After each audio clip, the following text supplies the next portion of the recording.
Everybody grab your snacks, coffee, tea, hot chocolate, juice, pizza even tonight. We're really moving on up. I tell you. Yeah, bread, cookies, like Cookies. All right. I'm gonna go on this little pizza. Come on, fill in the chair. That's fine. I get a good.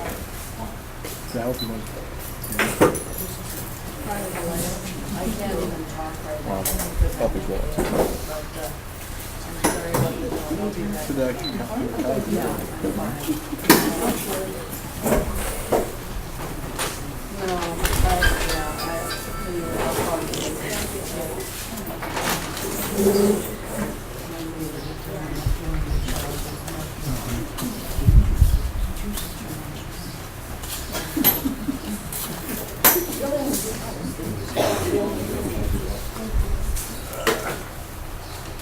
Okay, welcome everybody. I think I know everybody here. I'm Jim. Welcome, and I'm glad you could come out on short notice because it's great whenever Ann's back in Hawaii, she emails me and says, you know, one, I'd be glad to come over and share what she's been up to. She really does a lot of traveling and is involved in a lot of interesting things. And I think this is an interesting year, 2013, because it marks the 10th anniversary of her courage to resign in protest of the pending Iraq invasion, 2003. So she left the diplomatic corps and joined another diplomatic corps. I think she's the real peace ambassador for Hawaii, and we're great to have her tonight. It's wide open. Our focus was going to be on Yemen and Guantanamo, drone killings, and then also a visit to Northern Ireland with the Nobel Peace Prize winner, a women's gathering there. But she's going to cover Bradley Manning, I think, too, and a whole range of other things. And she has some slides, and then there'll be a good chance for give and take, you know. So please welcome my friend Ann Wright.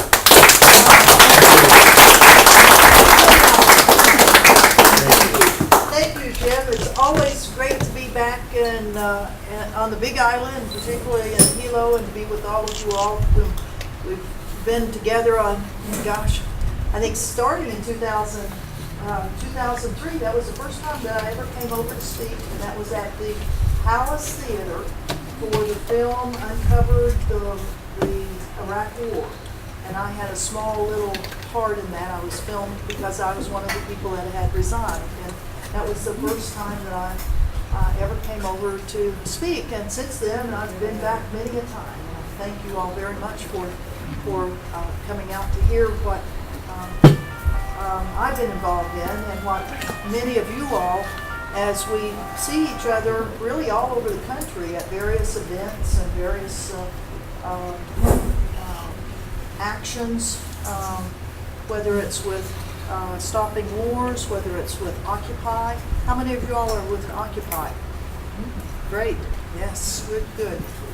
And so it's always great to be out here on the Big Island, and particularly talking about the issues that you all are dealing with on a day-to-day basis. The militarization of this particular island, the largest training center in certainly the Hawaii Islands, and almost, I think, is it the largest training center? Outside the continental U.S. Outside the continental United States. And when we think of places that Hawaii, the things that have happened to Hawaii, the bombing of Keaau, the intense bombing that finally was stopped because of citizen activism.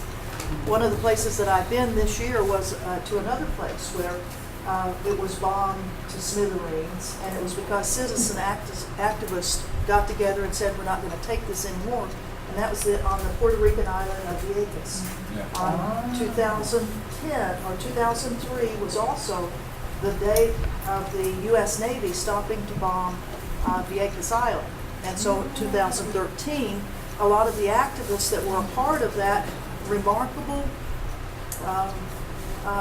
challenge to the U.S. government gathered on Vieques. And I happened to get invited to go because I I mean, the circle sometimes is kind of small, how things happen. So I was up at a big drone conference in Syracuse, New York, and one of the people that was up there, one of the Grady sisters, and they're part of an old activist family. Their father, John Grady, during the Vietnam War, was one of the ones that challenged U.S.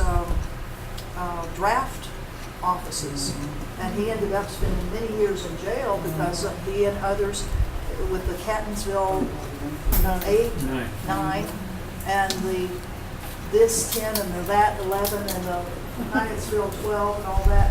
He was a part of that. Well, his daughters have taken up the torch, and one of his daughters had been part of the Vieques group 10 years before. And so here it was in Syracuse, New York. She said, I'm going to Vieques, and it was like, I've never been there, and I want to be a part of what, I want to meet people who 10 years ago challenged another bombing range. And it's the same thing that I think we face here now on the Big Island, that we have this remarkable area of this island that is continually bombed. And it will take citizen activism for the U.S. military to stop bombing this sacred land of the Big Island. Well, other places that I've been, and I'll just kind of go through a few of them, I do want to acknowledge that the court-martial of Bradley Manning has now essentially ended. The defense has called its witnesses. The prosecution has already rested its case. Bradley Manning, the young private first class, who's charged with 22 counts of everything from espionage on down for WikiLeaks, for having provided to the American public and the world public diplomatic cables and military cables that he felt it was important that we as citizens know about, that consisting of wrongdoing of our U.S. government. And of course he has been charged now. He's in his 3rd year of prison, and before the trial. I have been to probably half of the pretrial hearings that have been taking place over the last 15 months, and now I was at the first 4 days of his court-martial in June. And now essentially the judge, a woman judge, a full colonel woman, judge advocate general, will be making a determination on whether or not he is guilty of the remaining charges. He's already pled guilty actually to 10 of the 22 charges. She will determine whether he is guilty of the other 12 and then sentence him. And we don't know what will happen. My guess is that he will be getting a minimum of 20 years in prison, and I think it's quite probable it'll go up to 40 years in prison for doing that.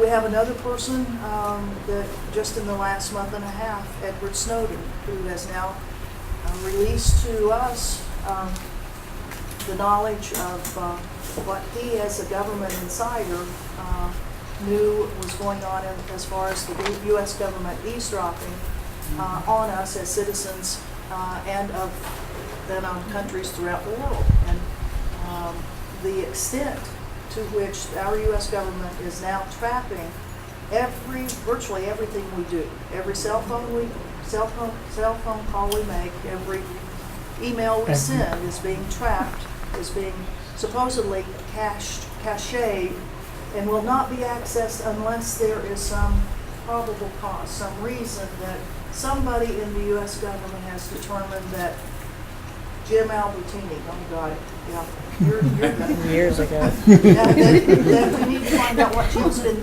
doing over these last months, because there's something that has triggered someone's interest. And we know certainly that the FBI, in its letters of intent, which started back in 2002, 2003, and 2004, where FBI agents were given the authority to sign a letter to a bank, to a cell phone company, to anybody, and on their own personal signature get the records of you. And nobody else knew what they were doing. And it turned out there was a little bit of abuse in that. they were getting their ex-wife's information about her bank account or his bank account. There were a lot of abuses to the extent that the FBI itself had to close down most of that letter of intent program because it was being abused. And I think that's what we as citizens have to be very cautious and be raising a stink about the eavesdropping that's going on, the collecting of information on us that violates our privacy rights. So Bradley Manning and Edward Snowden, let me get all my papers here. And Jim, I want to thank you and compliment you for your weekly analysis on some issue that's of interest to us. How many weeks are you up on this? I think it's 617 will be this Friday. Wow, 617. Here's the participants right here. Well, they are. Faithful. Indeed. Well, 617 different people, issues, things that are happening that are of interest to us in our community, whether it's on the local level or the national level or the international level. So thanks, Jim. Keep these things rolling. And then I'll just mention one more of yours, and then I'll get on to some other things. But one of the ones that Jim wrote about, 3 U.S. pacifists jailed as violent terrorists for anti-nuclear protests. Well, these three, Sister Megan Rice, 82 years old, Brad Oborji Obed, 57, and Michael Wally, age 63, a year and a half ago, decided that they would test the security of one of America's nuclear research facilities and storage facilities at Oak Ridge, Tennessee. And they have been personally against the use of nuclear weapons and the use and the research into these weapons for all their lives. And so they decided it was time for another what they call plowshares actions. And so the three of them decided that they would test the security on the facility. And test it they did. And it was found to be, it got an F grade. Because those three, starting with Megan Rice, 82 years old, with a heart condition, was able to breach 4 fences in Oak Ridge, walk a mile and a half into the facility, and was spray painting the most secure storage facilities for nuclear weapons. They were spray painting for so long and putting up their banners that they finally had to stop and eat breakfast. And it was at that point that the guards suddenly realized something was amiss. That there was a banner on a fence right next to the secure facility in which there was a guard that was 20 feet above them, and it took over 45 minutes for him to figure out something had happened. Okay, so rather than the U.S. government saying, oops, thank you very much for you peace people, you pacifists, for pointing out and showing us how bad our security is on a facility that the U.S. prides itself on security. Instead of saying, thank you very much for doing that, they said, you have violated, you have broken laws, you have committed felonies by going into this secure area, and they were tried in May. Tried and convicted of 3 counts which could bring to them 60 years in prison. Oh my They were convicted. I was the only witness that they had for the defense other than the 3 defendants themselves who each spoke. And I was asked by their lawyers if I, as a former military and a State Department official, would talk about security of military facilities as well as U.S. embassies. And so I did. And pointing out that there are drills that go on all the time on government installations to make sure security is up on these things, and that somehow something had gone terribly wrong at Oak Ridge if these people led by an 82-year-old nun could get up to this. Well, I'm now batting 100%. Everyone I've ever testified for in court martials or federal trials have all been convicted. Oh, my God. But the point is, the defense attorneys say is that it's the trial that is the important thing. That we use the trial to talk about the issues that these people have broken the law to bring attention to our nuclear program, our U.S. nuclear program, which is increasing. Even though President Obama says, I'm going to now demolish more nuclear weapons, but he forgot to tell us that he has 3 new nuclear plants that are being built in the United States to refurbish and enhance nuclear weapons that we already have.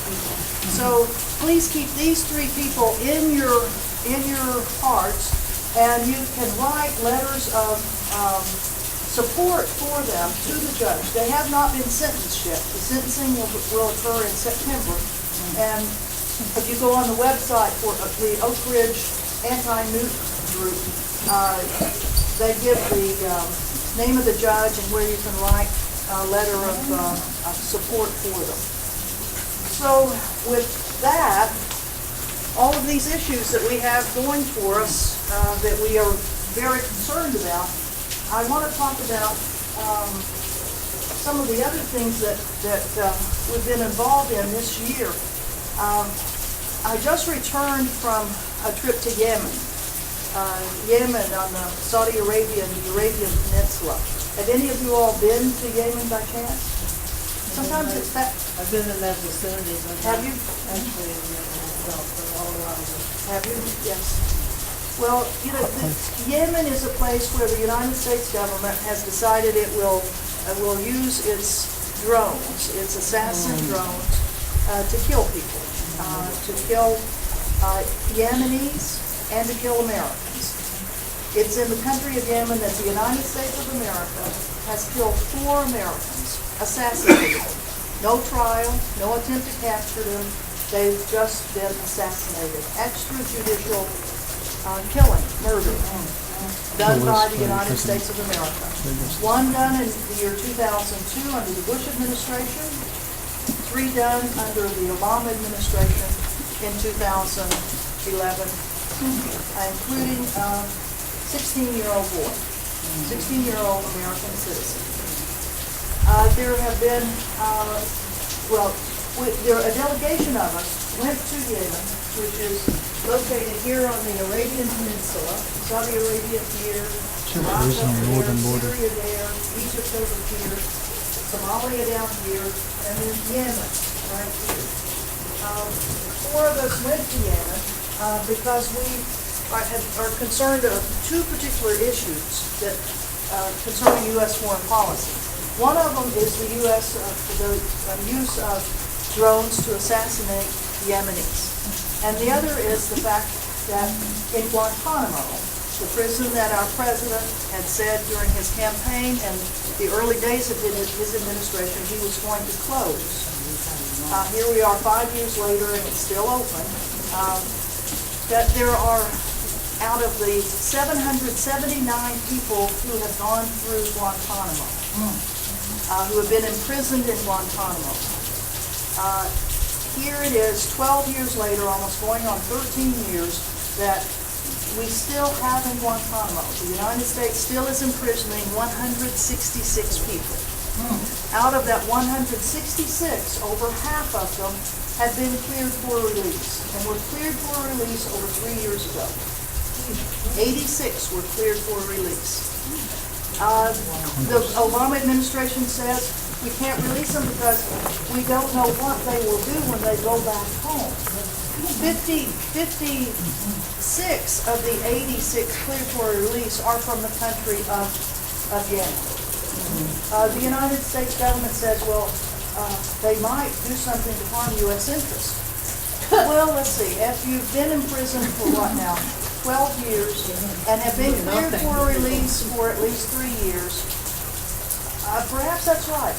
I mean, how many of you all would be just a little bit perturbed? A little PO'd. A little bit. How many of you would be? Oh, yeah. Yeah. Well, it's remarkable that the ones who have been released, some of them after 6, 7, 8 years, there have only been 3 of them from Yemen who have taken up arms or have done things 2 U.S. interests after that. Remarkably, the majority of people who have been released from Guantanamo have not done things to harm U.S. interests. It's incredible that they haven't. Well, we decided we would go to Yemen to speak with the families of the drone victims and the families of people who had loved ones in Guantanamo. I'll first just go through a couple of slides. Yemen has one of the oldest civilizations in the world, and the city of Sana'a is reported to be one of the, if not the oldest city, one of the oldest cities in all of the world. And yet here is another place, just like Baghdad, where the United States damaged so much of the antiquities of that country, and particularly in the city of Baghdad. Here we're doing, on some level, the same thing in Yemen. It does not matter the cultural history of the country.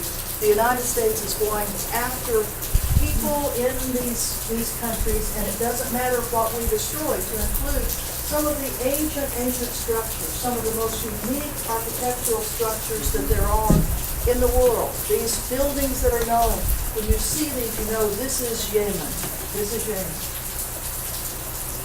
Our delegation was organized by Code Pink Women for Peace, a very great organization that takes people to places where our government does not want us to go.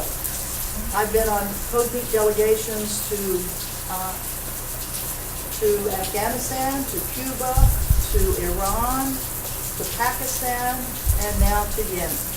And our U.S. government really didn't want us to go to those places to see what was going on.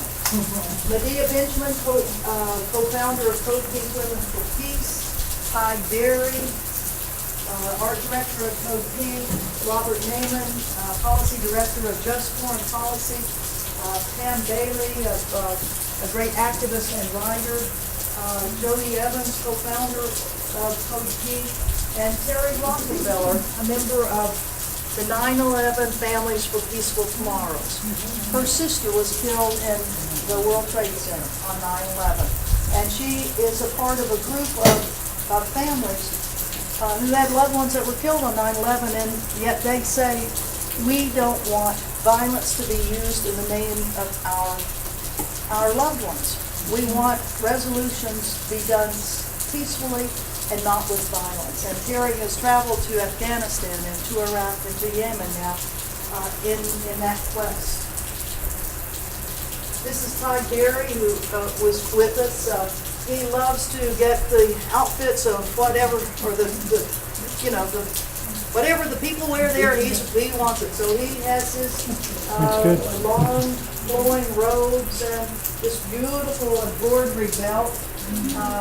His modified turban, and what he doesn't have right here is the dagger, the sword or short sword that is the symbol of every man in Yemen. They're beautiful swords, but of course he couldn't get it on an airplane to bring it home. You'd never get back to the U.S. So he is missing one part of the accoutrements. We met with the Minister of Human Rights in Yemen because the government of Yemen has changed. You know, there was a dictator in Yemen, Salah, who was overthrown as a part of the Arab uprising. The new president, interim president, appointed this lady, Minister Horea, to be the Minister of Human Rights. She immediately said, we've got to get our prisoners out of Guantanamo, the ones that are cleared. She flew to the United States to meet with the Obama administration. She thought she was going to meet with them, but when she got to the U.S., she was met with very low-level people in both the State Department and no one from the Department of Defense. And she ended up going home in just a little bit of a huff. That here she was there to tell the U.S. what plans the government of Yemen has for these 56 people who have already been cleared for release to come home. A rehabilitation program, a re-education program. What do we call those things? Rehab? Reorientation. Yeah, all of those things. Yeah, and so they've got it set up similarly to what the government of Saudi Arabia has set up for the people who've been released from Guantanamo from Saudi Arabia. What countries had the most people that were in Guantanamo? Does anybody know? Saudi Arabia had the highest number, and it was over 160 people from Saudi Arabia were part of that 776. Over 160. And Yemen had the second highest number.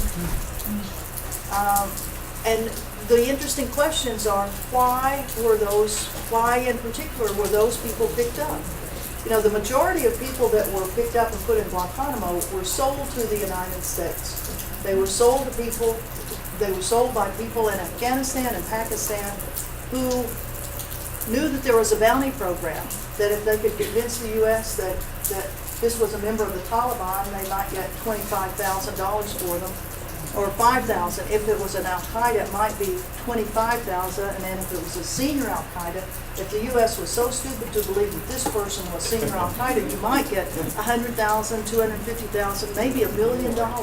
So all sorts of people were turning in their neighbors. Well, this lady is trying desperately to convince the U.S. government that the government of Yemen will have a program that will reintegrate people that are coming out of Guantanamo that have already been cleared, who have never committed a crime. The U.S. admits they never committed a crime, that somehow we made a mistake. They shouldn't have ever been picked up, and yet we've still got them, 12 years later. And even President Obama says it's time for them to go home, but he won't sign the thing that says send them home. While we were in Yemen, in fact, the House of Representatives passed a resolution saying the U.S. government should not fund the return of any people coming out of Guantanamo, that the U.S. should not fund it. Well, of course, that caused quite an uproar. I mean, we've been holding them the whole time.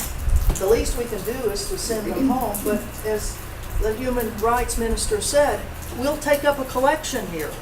We will take up a collection. We will get our people home.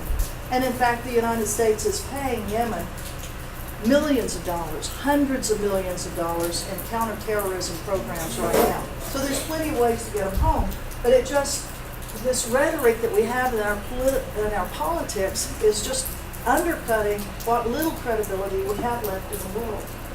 Here are some of the people that we met with that are whose family members are in Guantanamo right now. This lady, her husband has been there for the 13 years. This is the sister of this young man who was 16 years old when he was sold to the United States. And now he's 28 years old. 28 years old. And this little girl was not even born when her dad was picked up. Her mother was pregnant. And all of these people, as we talked with them and heard the stories of what has happened to their families as their loved one has been in Guantanamo, have just been heartbreaking. The numbers of family members who have passed during the time that their brother, husband, father, uncle have been in prison, it's just really heartbreaking. And they all have the photos of their loved ones that they keep with them. And as you can see here, here's on an iPad. We think of places like Yemen and Iraq and Afghanistan as, third world countries. They, for them, well, let me tell you, the folks that live in these countries are just like us. They are doing as best. I mean, they work hard. They earn money in very many times in jobs that don't pay much. But what they want to know what's going on in the world. They want to know what's happening to their loved ones. They find the technology to use. I saw more cell phones that had better stuff on their cell phones than I had when I was in Yemen. I mean, it was unbelievable that people want to know what's happening, and they will find a way to get the money to be able to keep in contact with people all over the world. We met with the father of an American citizen murdered by the United States, assassinated. His son was assassinated and his grandson were, both of them were assassinated by the United States. Nasser al-Awlaki is the father of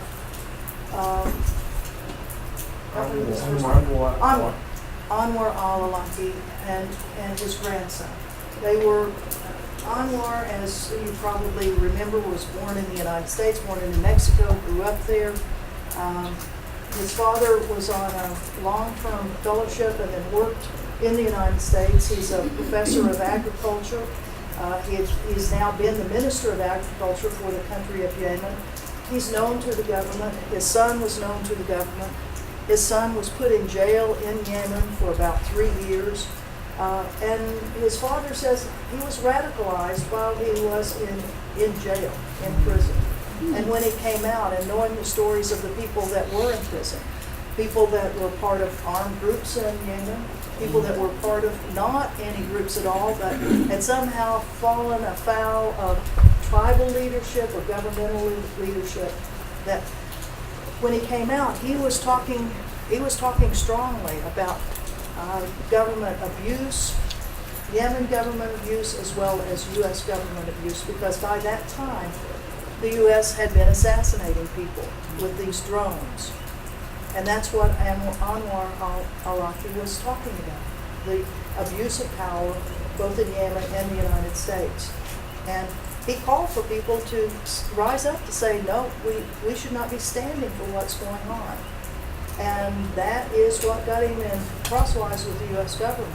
And the U.S. government tried to assassinate him twice with these drones, and his father pleaded with the president of the country at that time, Saleh, who he knew personally, worked as Minister of Agriculture under him, saying, we know where Anwar is. If you want to talk to him, we can get him in here. You don't have to put him on the list that the Americans using too, to have him killed by drone. And the father went to the Center for Constitutional Rights in New York City and said, will you help file a lawsuit against the U.S. government to make them stop trying to kill my son? And let's do this judicially. If they've got evidence of wrongdoing, of criminal actions by my son, have them put him out there, and he can be captured. Everybody knows where he is. And before that case actually came to the court, it had already been filed, but it had not come to the court, the U.S. went after Anwar al-Awlaki another time and killed him. Mm-hmm. And 2 weeks later, they went after his son in a different part of the country. His son was sitting with 6 of his cousins, and they killed all of them. Mm-hmm. They also killed a young American journalist that was with Anwar al-Awlaki at the same time. This fellow, the journalist, actually he put together a newspaper, a radical newspaper. But everybody knew where he was. So it's in Yemen, the real question is, if people are doing things that either the government of Yemen thinks should not be going on, if it's criminal actions, or if the United States says somebody's doing something that is really harming U.S. national interests, is it a thing of the past that we try to capture people and put them on trial for that? Or is now our law the jungle, that we kill them first and sort them out later? And I would say that that's what it's boiled down to now. In fact, after I came back from Yemen, I wrote an article called "In Yemen, Most Al-Qaeda Can Be Captured, but Killing is Easier." And what we heard from virtually everyone is that the government knows where people are. And in fact, there was one group, and it's not just Al-Qaeda. There is a group that has named themselves Al-Qaeda, as well as a group that the United States has named Al-Qaeda, and they're not necessarily the same. The U.S. needs to be able to tell us as Americans that there are people out there that are dangerous to us. And so they've put the circle pretty wide as to who they want us to believe are the ones that are really dangerous toward us. And in Yemen, they have included people that are not part of Al-Qaeda, but do have weapons and do challenge the Yemen government. And that's a lot of people, a lot of people. But it turns out that all of these people use the same roads. They use the same highways. The government knows who is going through checkpoints. And in fact, for the groups, for many of the people in these armed groups, they have been in prison, they have been released from prison, and they are required to go back to the government to kind of sign in, kind of like on parole. Once a month, they travel through the checkpoints, they go sign in wherever they're supposed to. And a remarkably high number of those people are then identified and are killed the next week. That are killed the next week. Because in order to get money from the U.S. to continue these counterterrorism programs in places like Yemen, you got to produce somebody that needs to be killed.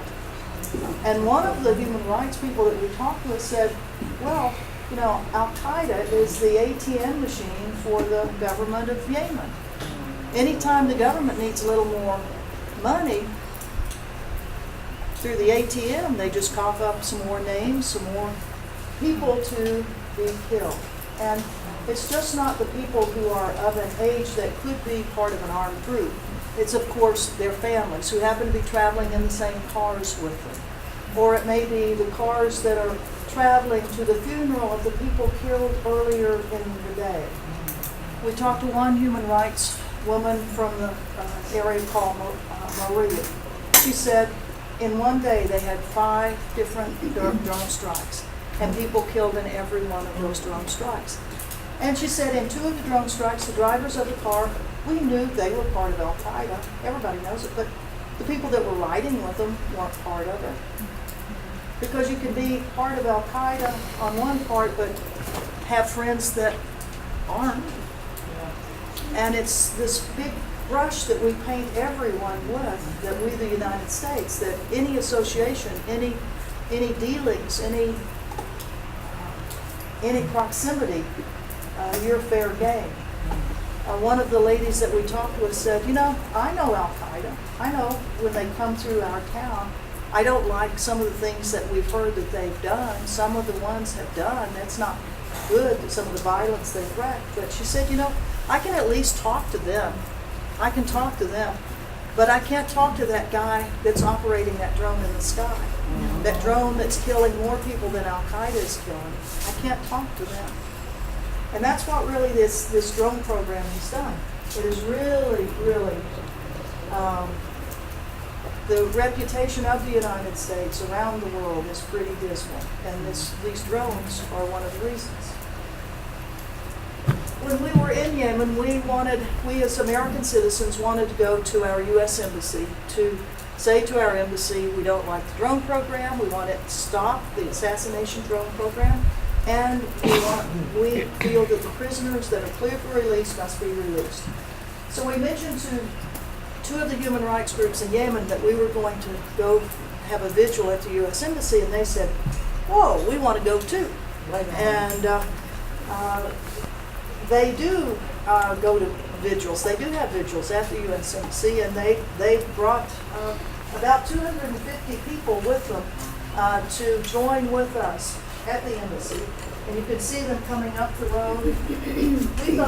We arrived at the embassy, the blockade at the U.S. Embassy early, and we're waiting, you know, the 7 of us thinking, well, we got our banners, but, you know, it's not a very big group. And we had our banners out. And then all of a sudden, around the corner down in the distance, we started seeing orange suits coming down. And then this huge group of about 200 people dressed in the orange Guantanamo suits and carrying the banners that have the pictures of all of their loved ones. Wow. And of course, the poignant parts of this are when you see the little kids, these little kids whose uncles, they are not the sons of anyone, but they're like the nephews. You see these kids that are there. You see let's see, over here and here and here, brothers of people that are in Guantanamo. You see And here's another section on drone strikes of the brother of this man, Muhammad, had been killed in one of the drone strikes. And finally, he got out of the government of Yemen a letter that says your brother had nothing at all to do with any sort of armed group. He was an innocent victim of a drone strike. And more families are going to this. Yemen is a very conservative country, although it's not always been that way. It's only been in the last 30 years that women are wearing full baya and niqab. As you can see, I mean, it's fascinating. How many of you all are scared when you see a woman veiled like this? Yeah, because we don't see this in our own country much. Bunny's seen this, but you know, it's so interesting when you now focus on a person's eyes and you see the person's personality through their eyes and what expressions can be given through their eyes, and then you hear them talking. But certainly they can talk, they can think. These are just the outside images of what the culture is at this time. It's not necessarily going to be that way forever, because there are a lot of women and men who do not like the fact that women are covered. Some do, but a lot of them don't. It's not a monolithic, we're going to do this for the rest of our lives. This is a young woman from Wright that I spoke with for a lengthy, long time about the drone strikes in her area. And she was the one that was telling me about the 5 carloads of people who had been killed in one day. And the first 5 people in the first car killed, the second 2 cars coming to the funeral later that afternoon that were targeted by U.S. drones. 3 of us went down to the southern part of Yemen, in the town called Aden. You know, we call it Aden, but there it's called Aden. And Aden is a place that for the U.S. government has a lot of meaning. That's the place where in 2008 the Navy ship. 1998. It was in the last days of the Clinton administration that 4 members of Al-Qaeda drove a small boat into the USS Cole, a big ship, and almost sank it and killed, 38 people and wounded 100.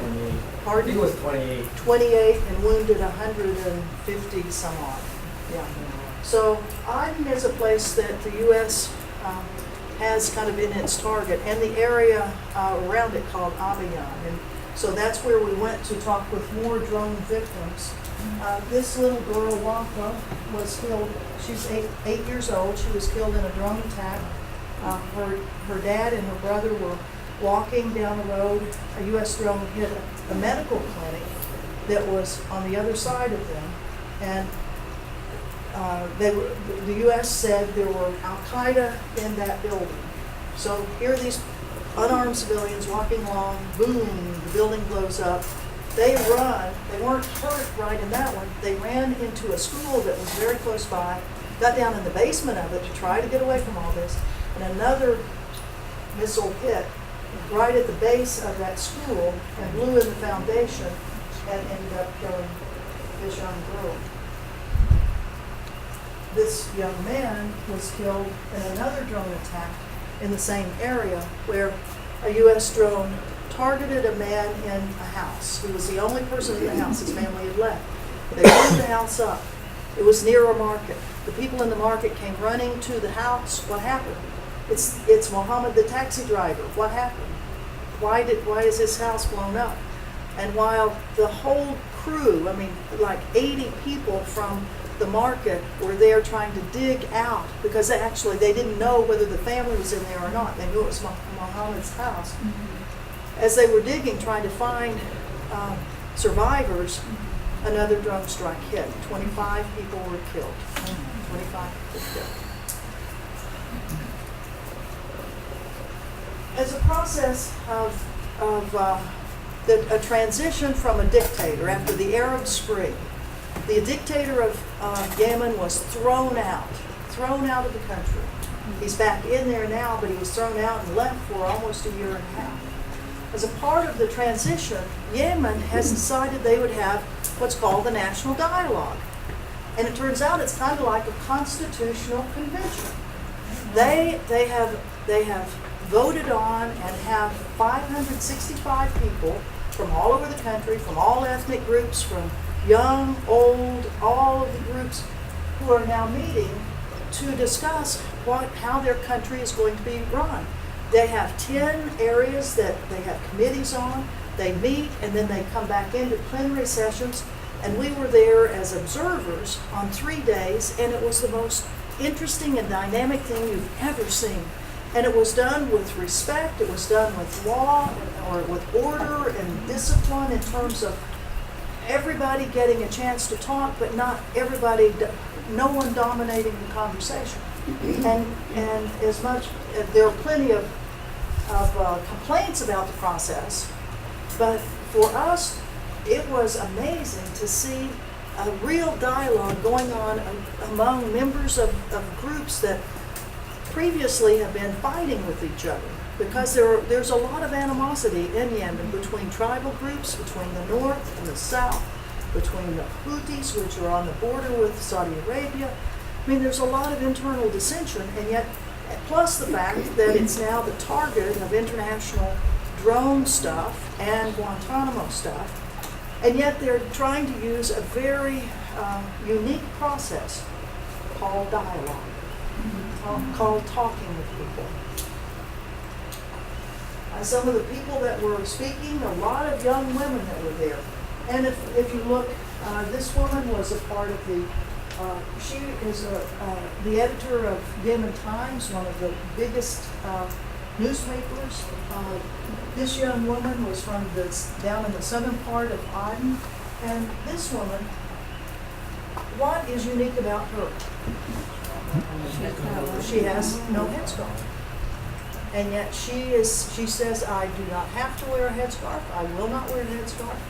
And she is a member of the dialogue. Yeah. So it's really quite an interesting society to see all of these things. And actually, our Guantanamo, for us to have been there to be challenging the U.S. Guantanamo policies, translated into some actions in the national dialogue.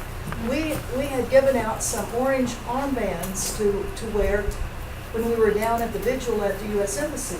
When we got back to the national dialogue, this fella had sent somebody out to the market to get some more orange ribbon, and all of a sudden, all sorts of people were wearing the orange armbands to remind everybody in the dialogue that we've got to, as a group, talk about the issue of Guantanamo and really have national consensus to push our government to get these people back.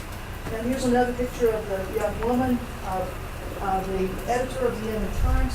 When we mentioned to her that we had just heard that the U.S. House of Representatives had said they were not going to fund it, should any people come back from Guantanamo, the U.S. House of Representatives said the U.S. would not fund it.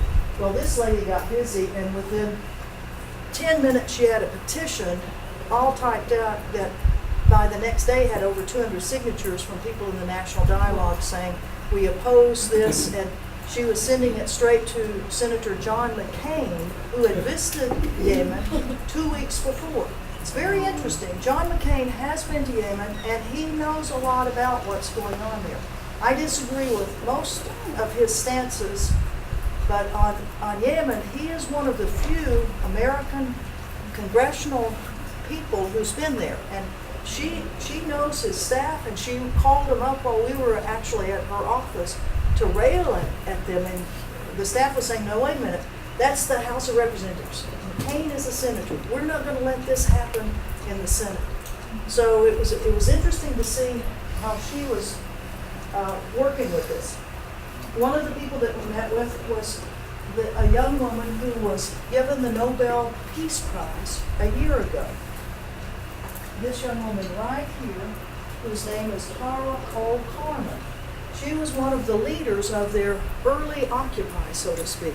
She was one of the people that was out on the streets to rail against the old dictator, and most people feel that she and the organization she helped run was one of the reasons that finally that dictator was kicked out. Well, I met her 3 weeks before in Northern Ireland. I had been very honored to get an invitation from the organization of 6 Nobel Women Peace Laureates who every 2 years have a conference and invite about 100 women and a couple of guys from all over the world to come and meet with them on particular issues. And I had been in Afghanistan in December of last year with one of the Nobel Peace Laureates by the name of Marie Maguire. Now, you may remember she and another woman from Northern Ireland, Betty Williams, received the Nobel Peace Prize in 1976 because of their work in trying to stop the violence in Northern Ireland. And Marie Maguire has been relentless. She's been tireless for the last 30 years in traveling all over the world to conflict areas to say that there has to be dialogue, that you can't continue a violent way and expect any results other than more violence.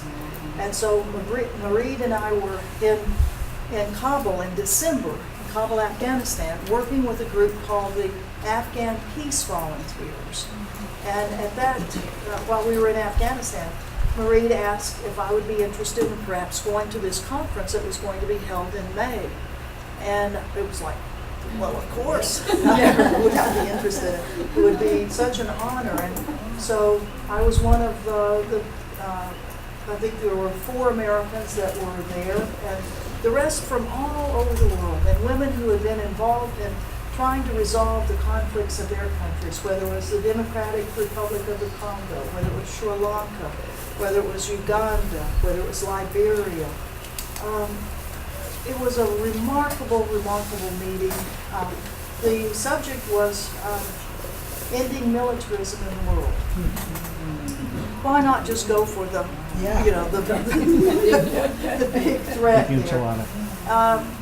It was a huge topic, but it was an opportunity for us to get together to talk with women and men from throughout the world and try to build liaisons and networks and coalitions so that when one person in one country is trying to do some particular thing, then we in other parts of the world can add our voices to it. So that's what I've been doing. So why don't I stop there, and any questions or comments I'd be glad to take. Thank you very much.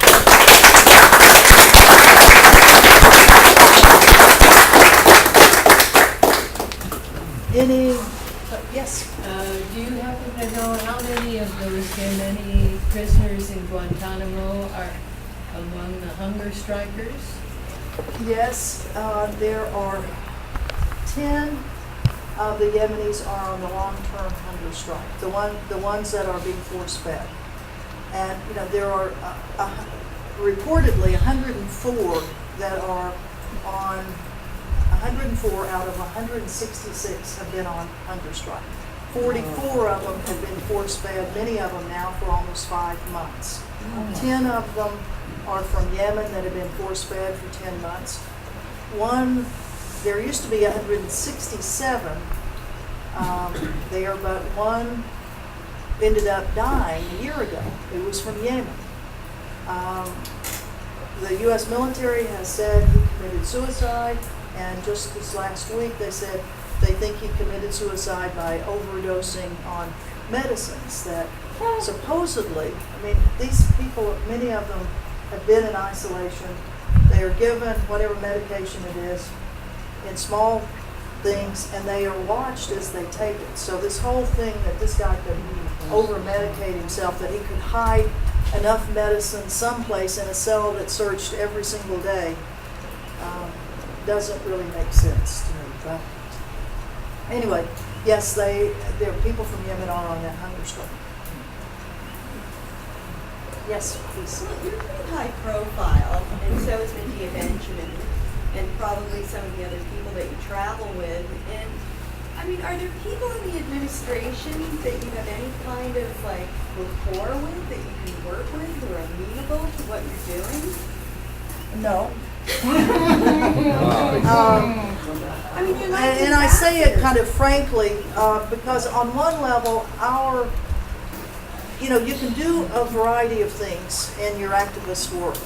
And Medea, myself, and a couple of others have kind of gone on one end of the spectrum, that we are the ones that challenge, that we are the ones that are visible, that are in their faces publicly. Right. And if you remember, Medea Benjamin was the one who was at the press conference that President Obama had at the National Defense University, where he was talking about drones in Guantanamo, and she is the one who, why they gave her a press credential, I still can't figure out. I mean, everybody in town knows her, and she said she didn't expect at all to get a press credential, but she thought, I'll just go in and just see. She had applied online. We always apply online and usually get this rejection thing, like, are you kidding? But anyway, she was there, and she said, I really had not intended, I wanted to hear what he had to say. And so it wasn't when he finally said, well, I wish I could release the people in Guantanamo, and that's when she started with this, well, you can release it, you're the commander-in-chief, for God's sakes, And then they quieted her down after that outburst, and then we started in on drones, and then she had a few choice comments to say, and it was fascinating. I don't know if you all have seen the YouTube of this thing, but normally in the U.S. Congress, when we stand up and disrupt, like in March, when John Brennan was his confirmation hearing to be the new CIA director. Well, we had decided there's no way that that's going to happen without a lot of voices showing our concern. So we had about 30 people that got up early, and we were in line at 7 in the morning to make sure we got into that 2 o'clock hearing. And we waited all day in line to make sure we were in, and we got in there. And within 30 seconds of John Brennan walking into the room, 3 people had already been arrested. They had been hauled out. All they were doing were holding up their signs, architect of torture, which he has been a part of, assassin drones, he's been a part of all that. And then they got hauled out, and then the hearing started, and several senators spoke, and then it was time for John Brennan to speak. Well, that was when I decided it was my turn to give my little 2 cents worth about how I felt he should not be the CIA director, and stood up and gave my spiel. And Officer Mike, who's arrested me many times in the Senate, was right there, and that's enough. And as I tried to get across the people that were in the row with me, that's kind of an interesting one to look at, because Mike was kind of hauling like this. These people were trying to kind of slow me down, and I have a hip replacement. And I was saying to Mike, I've got a hip replacement. Don't pull, and here I'm going out like this, and yet still trying to say, don't confirm John Brennan. So we're out on that end of it, of trying to get publicity for the fact that there are hundreds of thousands, if not millions, of Americans that may not agree with various policies. Now, for us to do that, that pretty well means that those in the White House don't want to see us. They do talk to some people, but I'll have to tell you that we have had no better luck talking with people in the Obama administration than we did in the Bush administration. We really haven't. It's heartbreaking, and this is even after President Obama, in talking with Medea Benjamin during this press conference. Here you have a president of the United States who's been halted in his tracks by a woman who is talking to him about his policies, and as she finally gets hauled out, he said, she's got some good points. We need to think about the things she's saying. But he hasn't called her up to, say, come over and have a beer or something like that. Yeah. So, but there are other people who will not be as tough on the administrations as we would be. who may have some access. But I don't think we've seen any particular benefit from it. I mean, we haven't seen that there's been any movement in any of these policies. So, but what we fully intend to do is make sure that the issues are out there, that we're getting publicity, and sometimes you have to do it through crazy ways of getting arrested. But that's what we do. That's what we'll continue to do. Yes. I read something or heard something saying that Obama is ready to close Guantanamo, but Congress is preventing it. You think that's accurate? Well, yeah, Congress has passed this resolution saying they don't want any detainees or any prisoners ever on U.S. soil. But they passed that thing years ago. By executive order, he can close that prison and he can bring those prisoners back. But politically, it is a firestorm for him, and he's not been willing to push that. I mean, if he had done that the first year he had been in office, it would have all been cleared out and all this. But by waiting as long as he has, he's really dug himself into a real hole. And there are so many Congress people who are using this, and they all know that the United States has never had one person escape from any of these maximum security prisons that we have all over the place. Nobody's ever escaped. There's no way in the world that anyone would ever get out of those prisons if they are adjudicated guilty and sentenced to be in those prisons.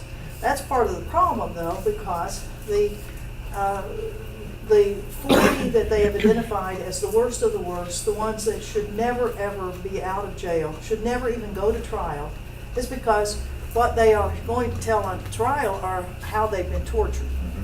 And if the United States would abide by the international law that we've signed on to, then their confessions or their statements cannot be used to prosecute them. And the U.S. does, even though the world knows, everybody knows what we have done to these people. We know what has happened, and yet the administration is not willing to bring them to the shores of the United States and put them in a supermax prison. Let's see, over here, and then 1 and 2. Let's have the gentleman in the back first. House and I heard house, on a wall has this thing to practice random acts of kindness. You heard that before? Random acts of kindness. Yes. This is random acts of hatred. What you do, when you put a crime, you eliminate the motive and establish an alibi. The motive, there's no motive. It's for its own sake. It's power for its own sake, torture for its own sake, drones for its own sake. There's no motive. There's no, except for its own sake. It's destruction. And these people you're talking about, like these common people, they're self-enjoying them, just like most people are. They're not gonna budge away. Then one remark about Israel, Zionists, one thing about once they do that, they do the Paul Wellstone Act. And Well, they go on a plane or they eat something bad. Like one thing. The architect of the Twin Towers, he told people, it's obvious, the only thing that happened prior about that would be accidental plane hit. So he built it so it would not crash like that. He disappeared. It's just so many dots like that you connect. And I read all roads lead to Tel Aviv. Well, the whole issue of this random acts of terror, I mean, the fact that so many of the responses now of the U.S. government, whether it was under the Bush administration or now the Obama administration, really just undercuts any type of a morality or ethical base that we thought we had. Many people around the world would say, well, you all were the only ones that were thinking you had it. That really, when you look at what the history has been of the U.S., it's been pretty Peaceful. not very peaceful. But we don't seem to be able to convince our politicians that what they are doing is not really helping our security, that it's undercutting us on all things. And to the extent that we can, one by one, talk to these. And that's why it's important when Hayabusa, when Gabbard, when Schatz, when Hirono come to Big Island, that we go to those town meetings, that we talk with them about these issues, and try to have a reasonable dialogue with them. We don't want to burn the bridges, but these are long-term things that we've got to keep working on. Yeah. Yeah, you mentioned that you're gathering the name of it was ending militarism, and that's very noble, and yet it's a generic term. And every time I hear something like that, I wish there was more like a naming of names. And we know we have the pyramid structure, but the tippy top of the pyramid is kind of like where we want to get to so that we can address the cause. And when you were saying the U.S. reputation is bad all over the world, there's a lot of analysis now showing that our country's been hijacked by Israel and that we are fulfilling their agenda in the Middle East, and that many of the Congress have dual citizenship, and so their loyalties are divided. And so I wondered, when you were traveling through the Mideast, did you get a sense of that the U.S. was Israel's lapdog and we were fulfilling their plan? And also, how do we go about getting to, instead of going after branches, getting to the root so that we could really end suffering? We're just not able to get to that power structure, whether it's corporate or Zionist or Rome or Wall Street, wherever it is, the Masons, whatever you want to say. Oh, God, You yeah. know. I mean, and how many hours can we talk about this? But specifically on what both of you all have mentioned on the issue of the influence of Israel, Israeli the political scene on U.S. politics. I mean, in the last 5 years, I've done a lot of work on that. I've been a part of the Gaza flotillas. I've been shot at by the Israelis, not with a lethal weapon. I was not on the boat where people were actually killed, but I was on another boat where they were shooting paint bullets that hit people in the face, that people were beaten up on. I've been to Gaza 6 times in the last, 7 times in the last 5 years. I've been to the West Bank and Israel once, but will not return to those for another 8 years because I was deported from Israel. So I fully understand your question, and it is something that we have to be aware of, and we have to keep in front of our politicians' faces all the time. Every year we have what's called either Occupy AIPAC or Move Over AIPAC, where we challenge the very large Israeli support lobby in the United States, AIPAC, the American Israeli Public Affairs Committee. And when you see the parade of U.S. politicians that go into the conference, the AIPAC conference, a 4-day conference, where names are taken and people don't show, there will be an AIPAC delegation on Monday that will be there to say, if you don't do what we tell you, we will unseat you. We will put so much money into the campaign to defeat you. And we certainly know specific individuals that has happened to. Cynthia McKinney from Georgia, she was defeated because of her pro-Palestinian, meaning there should be a dialogue on Palestine. It should not be there without voice. And she was defeated. So it is something that we need to be aware of, to talk to our politicians about, to pin them down on what is their stance on the West Bank and in Gaza, and what is their position on the Israeli blockade of Gaza, land and sea and air blockade of Gaza. So there are a lot of things that we should certainly work on in that. Thank you. Thank you. I wanted to speak to a couple of things that you had already mentioned. You were talking about senators that weren't observed. Here's one. Bomb Al-Qaeda where you want, Yemen tells the U.S., but don't blame it on us if they strike you again.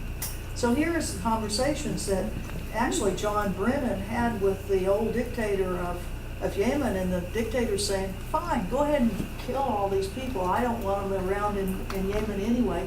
And but if it becomes known that you did it, you've got to take the hits.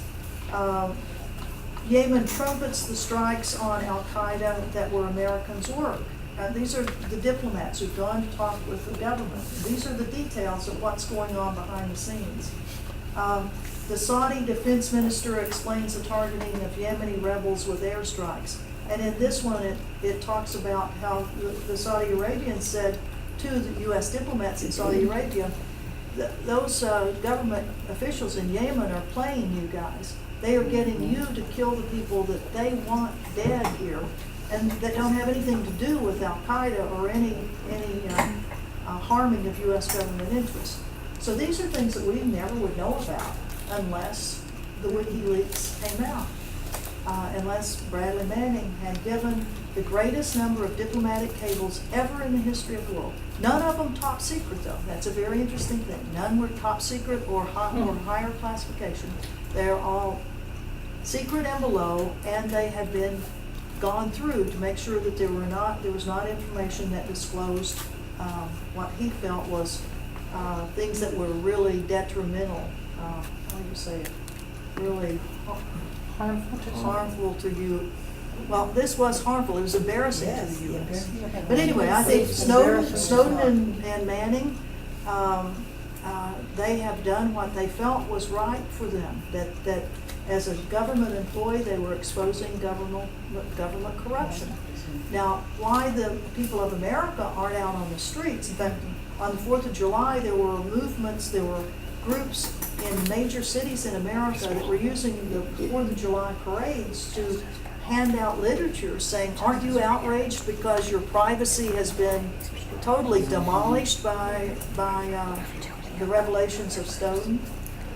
But we really haven't seen a major pushback. We haven't had yet any major mobilizations on this.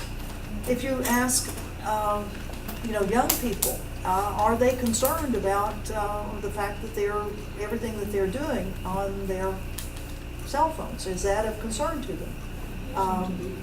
How many of you all are under 30 in this room? I think there'll be about 5 people. One.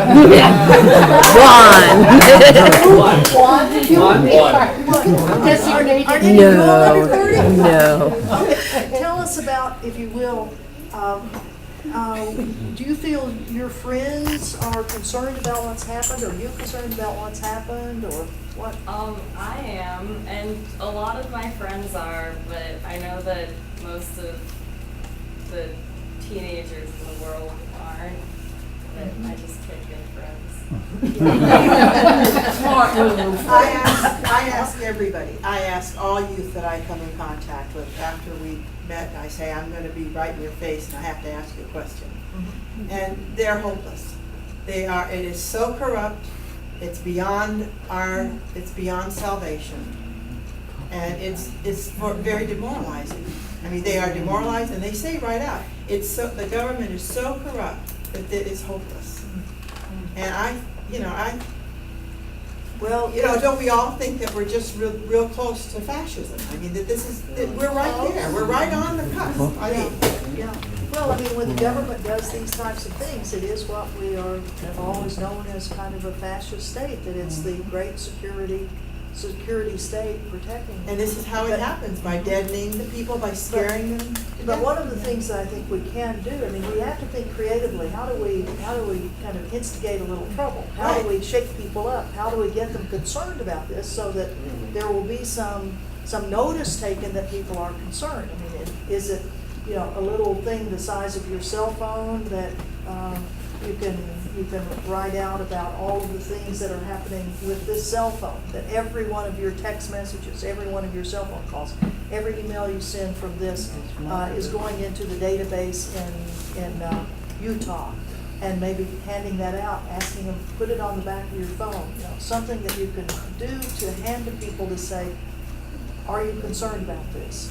And the creative ideas that we can have that might generate at least some discussion on this. Let me go back here, and then we'll see at the next round of questions or comments. I don't know if anybody watched what was going on this week in Congress, but it is just hilarious to watch what goes on in our Congress.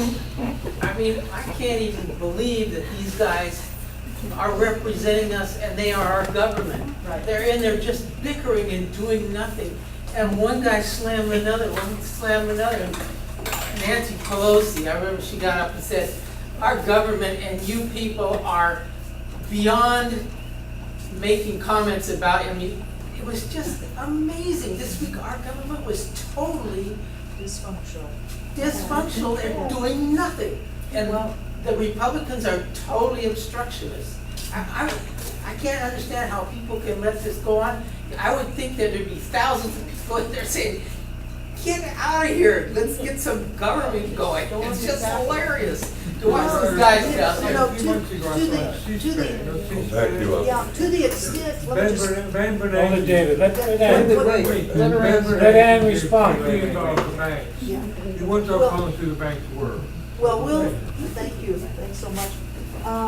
One of the things that, you know, every little thing you can get in the newspaper, every little thing that you can do is important. And, you know, writing your concerns to your newspaper, to the Honolulu newspaper, to the New York Times, you know, talking about how dysfunctional, how you know, perplexed, outraged, aghast, whatever adjective it is you want to use, you are about what's going on. And I'll tell you, the New York Times and Washington Post, as national level newspapers, they publish stuff from all over the country, and they don't get a lot of stuff from Hawaii. So don't feel like you don't have a chance to get a reasonable you know, letter to the editor in there. And do let your congressmen and women know that you are just, you know, outraged when you see the whole collection of people not getting anything done.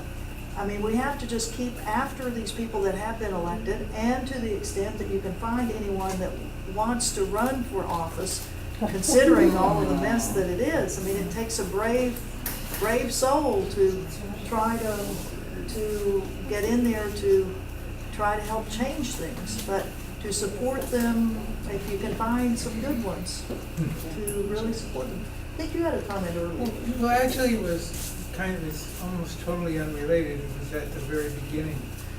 That I was just wondering what the Pope was doing about that nun.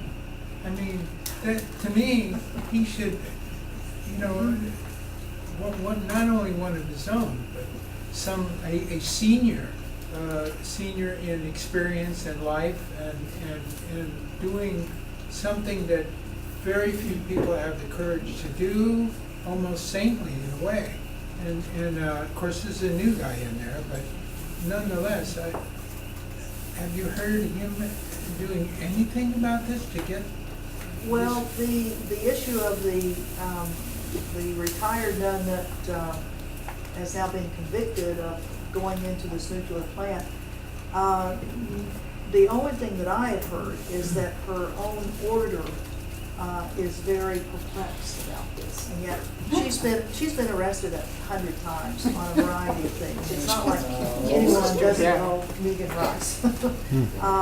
I'm not Catholic. I'm not sure of how all things goes with this, but I suspect that probably the Pope would not be particularly pleased. That's well said, yeah. I mean, we've had His hands filled with the Vatican Bank. There we go. Well, we've had other friends that have been Catholic priests and all who have really run afoul of the church for their social activism. And I don't, from what I can see, it doesn't, I mean, we may be surprised as this new Pope carries on, but certainly the popes of the last couple of iterations have not been in any way really supportive of these social justice techniques. Liberation theology, Is not really one of them. Well, how about if I might just kind of close this part, and I'll be glad to talk to everybody, anybody that wants to talk more afterwards, but I do want to thank everyone for coming out on such short notice. I want to thank Jim for always being ready to, on a moment's notice, advertise something. And look at the crowd, my God, I can't believe it on this Sunday night. Thank you all so much. Thank you.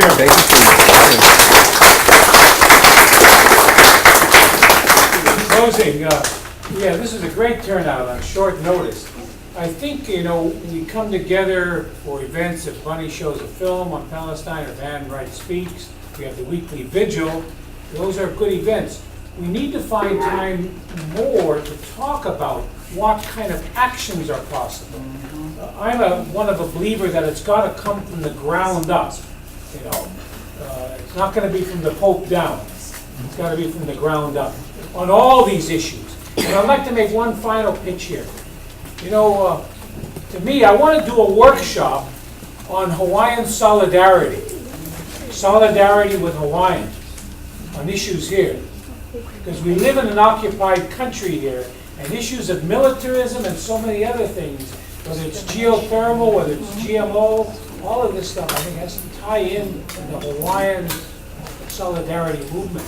So that's something that most of us, I look around here, we're non-indigenous people. We need to come to a deeper understanding of Hawaiian solidarity. So anyway, let's find more time to meet, to discuss, and plan action together from the ground up.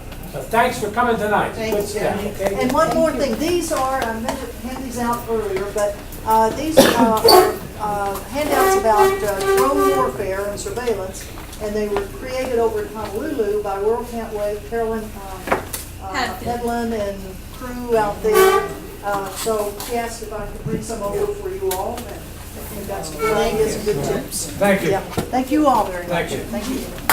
Let me grab And I have an announcement. If anybody wants to do a direct action right now, I have light signs in my car, and we're going to spell justice for Yemen right there in the parking lot. I need 15 people for 15 minutes. Little white It's a photo op. Oh, wonderful, thank So, you. I'll join do us in the one. parking lot. Yes. Wow, thank you. You got light signs out there? Wow, wonderful. The light brigade on the side. Great. We're a special canvas for tonight. Oh, We were hoping maybe sweet. you would hold the Y or something. Absolutely. Or an A, you can have whatever you like. Yeah. Be any letter you want to be. Any letter, you could be a couple letters if you really want. That's how we usually do. I like the idea Well, that Trayvon Martin from Damascus to, I mean, just talking about Palestinian. It's going to be awesome. Ready? Up and forward. Walk, walk, walk, walk. Bunchy, bunchy, bunchy, bunchy, bunchy. Wiggle, wiggle, wiggle, wiggle, wiggle, wiggle. Ah, Yemen! Here comes Yemen! Oh no, it's Yemen! Ah!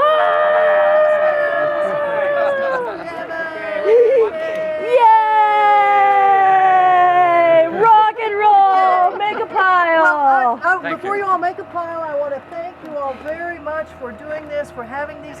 I will send, if I can get copies of this, I'll send them to the Minister for Human Rights in Yemen. Wonderful. And Thank you. thank you all for thinking of Yemen and all the people that, all they want is peace in their lives. So thank you all. Thank you both. especially. Yeah, Thank thank you. Thank you all for helping. You're welcome. This is the Occupy Hilo Light Brigade. So if this is fun and you want to do this some more, please check our us out on Facebook Facebook. page. We don't have anything else planned, so you have to tell me what you want to do.